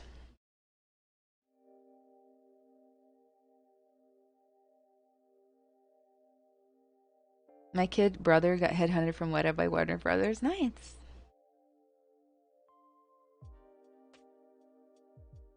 Attitude is very important. Yeah, anyway, that was my whole spiel. Like, yes, social media is important for us, in my opinions. Can you get through without it? Sure. It's also good to, I like to tackle a problem from multiple angles, you know? Uh, why not improve your odds in every way possible? So marketing is one of those angles that you can apply to improve, you know? You don't need a lot of followers. I gotta tell you, like, honestly, like, there's a lot you can get done with not a lot of followers. I'm gonna be completely honest. Like, I was watching some YouTube videos, right? Because I'm rebranding and relaunching my business in January. Yeah, let's go put a link in chat. Um, I'm rebranding and relaunching and all of that stuff. And I'm starting YouTube and I'm starting all this other stuff too. And I was watching videos on like how to get monetized on YouTube and how to get more partnerships and stuff like that. And like these people making these videos, they show examples of like people with 500 YouTube subscribers making like $1,000 a month on like partnerships and like affiliate links. And I'm like, damn, I didn't know you could do that. You know, and then that again, that's not the point for you guys most of the time. Most of you guys are just trying to do like the beginning of the career thing, or not the beginning of the career, but like the career part of social media. But still, like you can get a lot done with like not a lot of followers. You know, I whenever I signed up to be a Pixologic streamer, I had been streaming on my personal channel for 2 weeks, and on the application they asked how many followers you had and how many subscribers you had on Twitch. And I remember writing, I have 50 followers and 0 subscribers. You know, I got it. Like, it was fine, you know, like, but I remember being like, there's no way. There's no way they're gonna give me this chance, you know? And then next thing you know, um, there it is, you know, because at the end of the day, it doesn't matter. It really doesn't. There's this girl who has um, like 3,000 YouTube followers, and she's making like $100,000 selling her minis for D&D, like um the I'm sorry the STL files for minis. You know, I'm very inspired by her. um, she has one. You can ask me on Discord after the stream's over for her link, and I'll give it. You know, it's insane. And the funny thing is that like if you don't think that you can, normally you can't because you won't take the chance. Self-rejection, right? Like I almost didn't I almost didn't press the send button on that application because I thought there was no chance. And at the end of the day, I literally put it out of my mind. I blocked out the fact that I had applied. And then 2 weeks later, they're like, "Oh my God, we love your stream. We had already been watching it and everything." I'm like, "What? What?"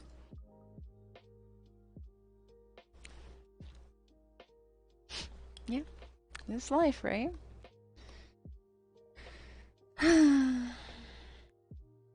You learn something every day. Love your reminder that doesn't matter. Better to try and fail than to never try at all. And in this case, it was success. Inspiring story, I know. But the thing is, it's not like what happens if you fail. So again, I'm a mentor, right? Uh, this year I've had almost 30 mentees. Actually, I'm pulling that number out of the air. It could have been more, it could have been less. I don't know. Around 30, let's pretend. Um, and the perception is the same for all of them, guys. Like, okay, 99%.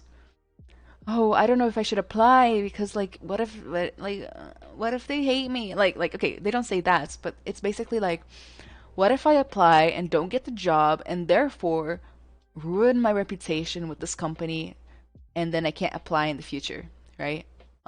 Or stuff like that. Or what if they make fun of me? Or what if they don't respond?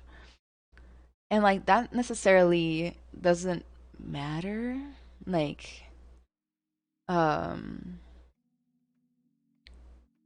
yeah, doesn't matter. Like, okay, they're not even gonna remember that. So they're not. 10 years from now, when you apply again, they're not gonna remember that. Like, let's be honest. It sounds like you should have a look at the Seven Keys course. What is that?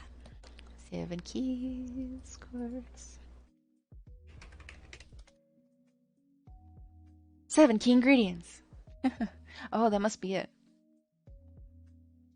I've never said that. Hey, David, how are you?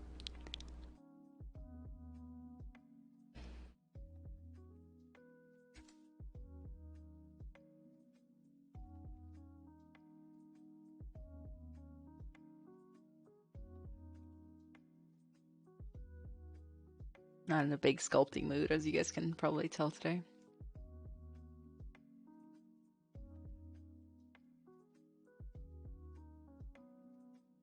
Not feeling good, haven't been sleeping. Or they do remember and they see how much you've progressed. Honestly, like that sounds like it would just turn into like a fun story to tell at company parties. Like, oh, this guy, he applied 4 years ago. Did you know that? And now he's the director.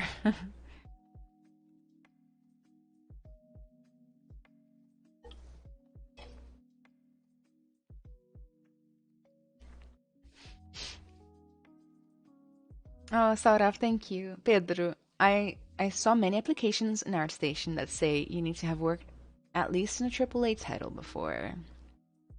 So what they're doing when they say stuff like that is they're trying to weed out the less experienced applicants. Um, but I'm gonna tell you with 100% certainty, like that stuff is not a hard requirement. It's just like a trick to make sure that they don't get like people right out of college or people that are still in college or people that, are just the beginning. So it's just a little trick, but you don't need to have had years of experience in AAA to get the job, right? You just need a portfolio that is equivalent.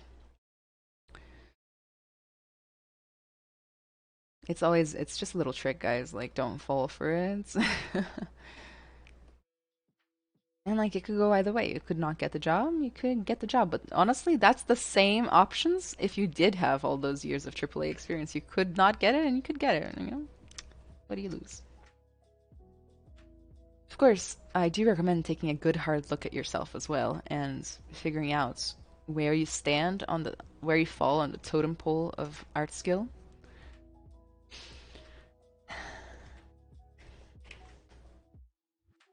And it can be really hard to do actually. Like I have a whole thing about this in the book. Like it can be really hard to find out on your own where you stand. Um, you know, and sometimes people like hire me just so I can tell them like, do you think I'm ready? Yes or no? You know.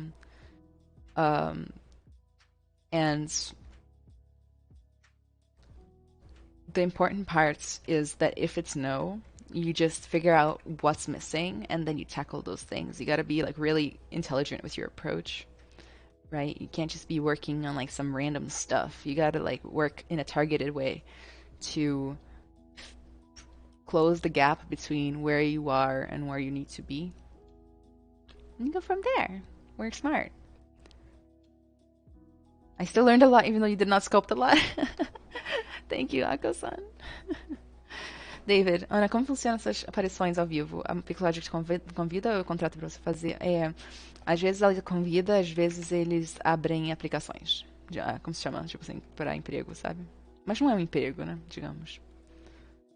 Mas você tem que ir no ZBrushLife.com e ver se eles estão abertos ou não.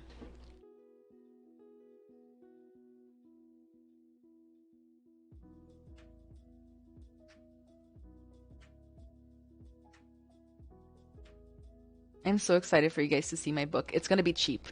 It's gonna be a very cheap book. I am telling you now. Only $100. Just kidding. Like it's probably gonna be like around $8 US dollars for the book. I haven't decided yet. I have to do the math. Still. But it's gonna teach people to like figure out where they fall in the totem pole, what the next moves are that you need to do to what the moves are that you need to do to be able to bridge the gap, how to figure it out, how to do the research, how to position yourself, right? How to write about yourself, how to positioning is a huge thing, right? Positioning in the market, um, how to find the people who have the jobs you want, how to like get extract information from that sort of thing. I That's good wording. Things like that. Paper, digital. So I was thinking digital. I was gonna like self-publish on Amazon or something. Gumroad if everything goes wrong. I think most of us come here for both the sculpting and the life lessons. Yashna, Yashna Beck. Hello. You guys definitely don't come here for my name pronunciations. That's for sure.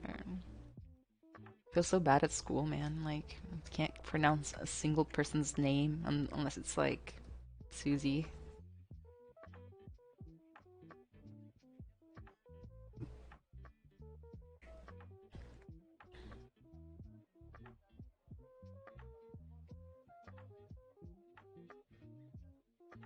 Perhaps we should add in some pause. I like to use cubes for my pause.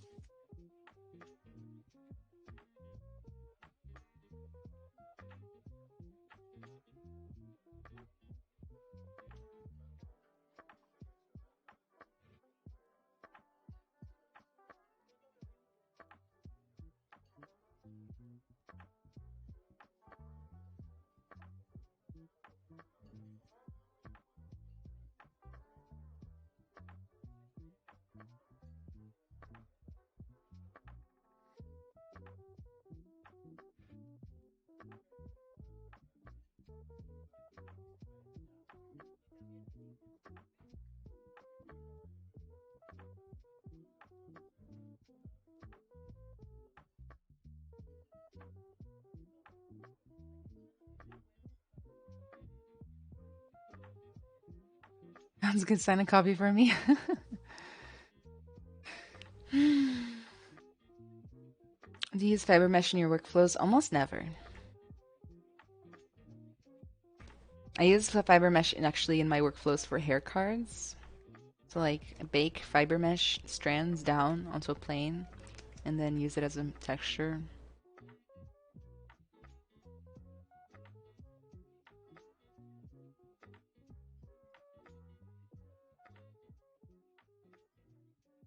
Where did you learn sculpting? So I first started learning it in college. They had one class for a quarter, which is like a few weeks,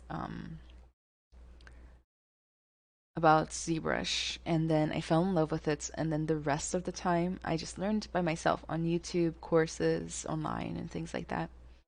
So, like, I would say I'm 99% self-taught, but I would be nowhere if it wasn't for that one class that actually showed me what ZBrush was. I didn't even know. I didn't even know ZBrush existed. I wanted to be, whenever I took that class, I wanted to be a concept artist. And after that class, I was like, nope, I want to be a character artist in ZBrush. Yeah, this is my life's purpose. Ah.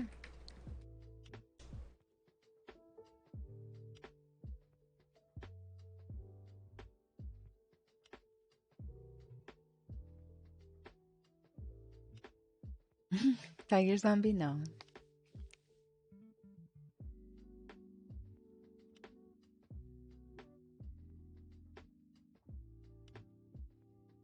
I know for now it looks crazy, but you gotta just trust the process on this one. Little socks, little booties. Oh shoot.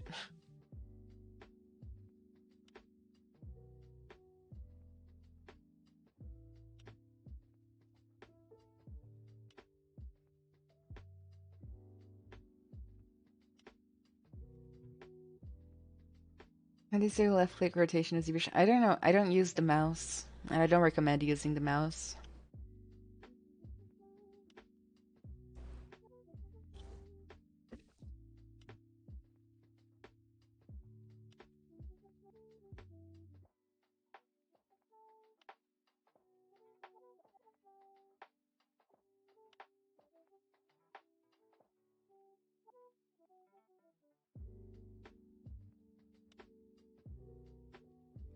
I mean the pen? There's left click on the pen? Oh, you mean like this? Just like normal pen touch? How do you want to rotate instead?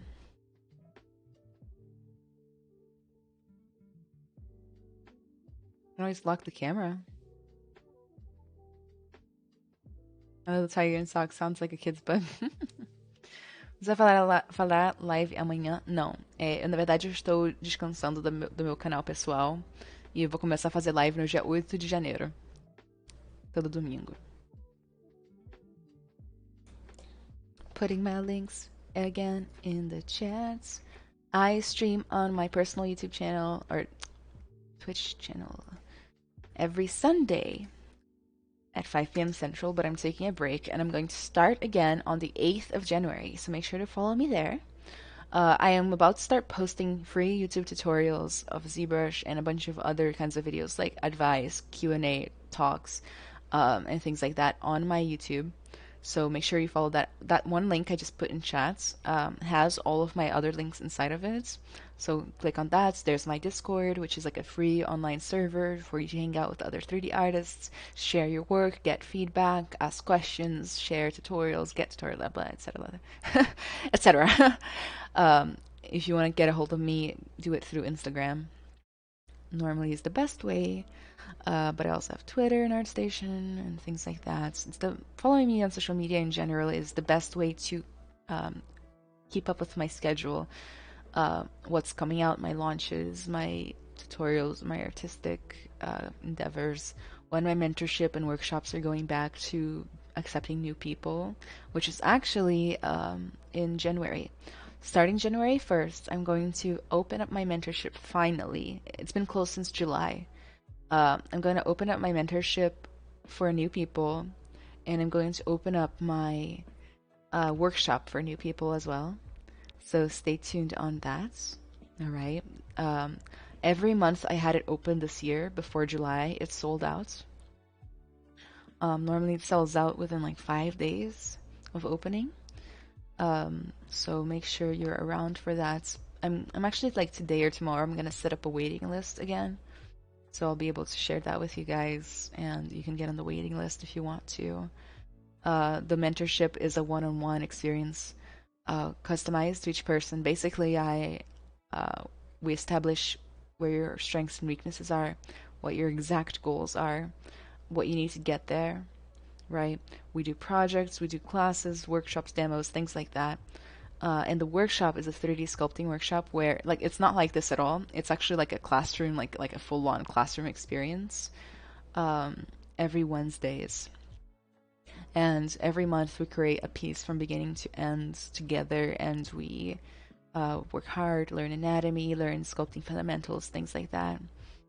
But there's a lot of free shit that I do too. So, like, that's the end of the paid stuff. Like, the only paid things I do are the mentorship and the workshops, but my YouTube tutorials are going to be free. My streams are all going to be free. I have some collabs coming out soon that are freaking cool. That's all going to be free.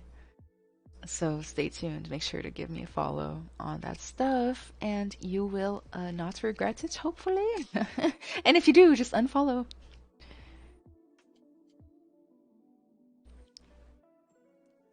Como assim você é brasileira? Sim, Juca, eu sou.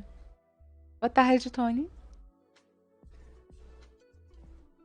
Speaking of using mouse for ZBrush, I had a friend who used the mouse, and it was such a pet peeve. Now he works at Blizzard.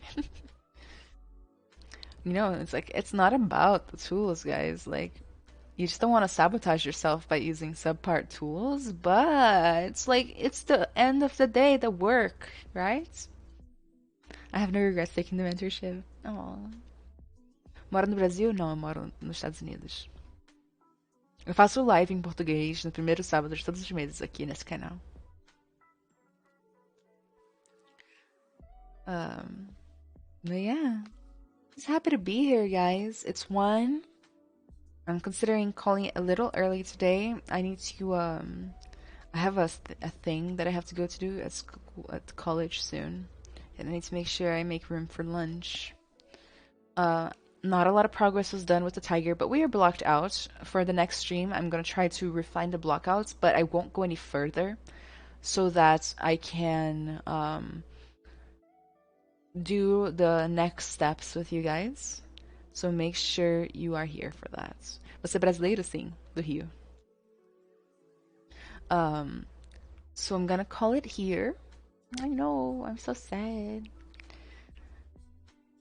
Mercado de Arquivis? Sim, eu acho que ele é ok. So, guys, make sure to follow me on social media. Follow the Pixologic channel and social media as well if you want to keep up and watch amazing live streams by all sorts of different artists on here. Some people are doing some stuff that's like blowing my mind right now. I'm like, how do you do that? How do you make ZBrush do this magic? So follow this Pixologic channel. Pixologic has their own Discord. I'm gonna go ahead and type it in. Right there. Should have popped up. There it is. You can join the official ZBrush Discord, keep up to date with Pixologic news and things like that. Network. It's a fantastic opportunity. We got my links right here. Right there, my link tree that has all of my links. All right. If you want to watch my YouTube videos, my free YouTube tutorials and stuff as they come out, make sure to subscribe now because the first one comes out December 4th, which is weirdly close, two weeks from now. I already have 4 done and a few others in the process of being done. Very exciting. They're gonna come out every Saturday at around 5 p.m. Central. Just very happy to be here, guys. I stream on this channel twice a month. In Portuguese on the first Saturday, and then in English on the third Saturday is the average, although it changes depending on what's going on. You know, I had a really fun time with you today, and I hope to see you on the next one. Alrighty, try to think of questions and things that we can talk about next time. All right. And oh, yeah, before I go, if you guys have any requests for YouTube tutorials, please send them to me. All right? Please send them. I need ideas. All right? Quem tiver ideia para tutorial de YouTube, manda ideia para mim para eu fazer, tá? I'm mostly focusing right now on like smaller topics like a lot of people have requested like the entire human body and like, you know, that's workshop stuff that I do. Like for example, over the course of a month, we will do, for example, the whole human body. You know, that's something we do in the workshops. This month around, we are doing facial muscles and fat pads. And yeah, so YouTube tutorials. If there's any features in ZBrush that you want to learn more about and you'd like to learn it from me, please feel free to send it. I am going to go, and I hope you guys have a lovely day. Tchau, tchau, galerinha. Espero que vocês tenham um ótimo dia, tá? Um beijo.